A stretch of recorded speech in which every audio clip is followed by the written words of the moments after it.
वृंदावन की पवित्र भूमि पर जब भी रात होती थी तब हर तरफ शांति और मधुरता छा जाती थी। यमुना का किनारा, कदम के वृक्ष। एक दिन शरद पूर्णिमा की रात थी। चंड अपनी पूरी रोशनी बिखर रहा था। तब श्री कृष्णा ने अपनी मधुर बांसुरी बजानी शुरू की। उनकी बांसुरी की आवाज इतनी मनमोहक थी कि वृंदावन की सभी गोपियां सब कुछ छोड़कर उनकी तरफ खिंची चली आईं। कोई दौड़ दौड़ने का काम छोड़कर आई, कोई घर का काम बीच में ही छोड़कर दौड़ पड़ी। सबके मन में सिर्फ एक ही इच्छा थी, और कृष्णा के दर्शन करना। तुम सब रात के समय यहाँ क्यों आई हो? तुम्हें अपने घर लौट जाना चाहिए। हे कन्हा, हमारा मन आप में ही बसा है।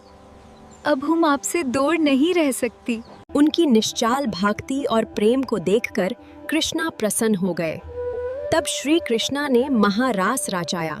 दिव्या चमत्कार से कृष्णा हर गोपी के साथ एक साथ उपस्थित हो गए। हर गोपी को लग रहा था कि कृष्णा सिर्फ उनके साथ ही नृत्य कर रहे हैं। बंसुरी की मधुर धुन पर सभी गोपियां कृष्णा के साथ नृत्य करने लगीं। पूरा वृंदावन प्रेम और भक्ति के रंग में डूब गया।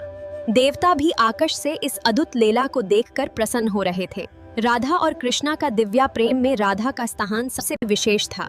राधा और कृष्णा का प्रेम सिर्फ सांसारिक प्रेम नहीं था, बल्कि आत्मा और परमात्मा के मिलान का प्रतीक माना जाता है।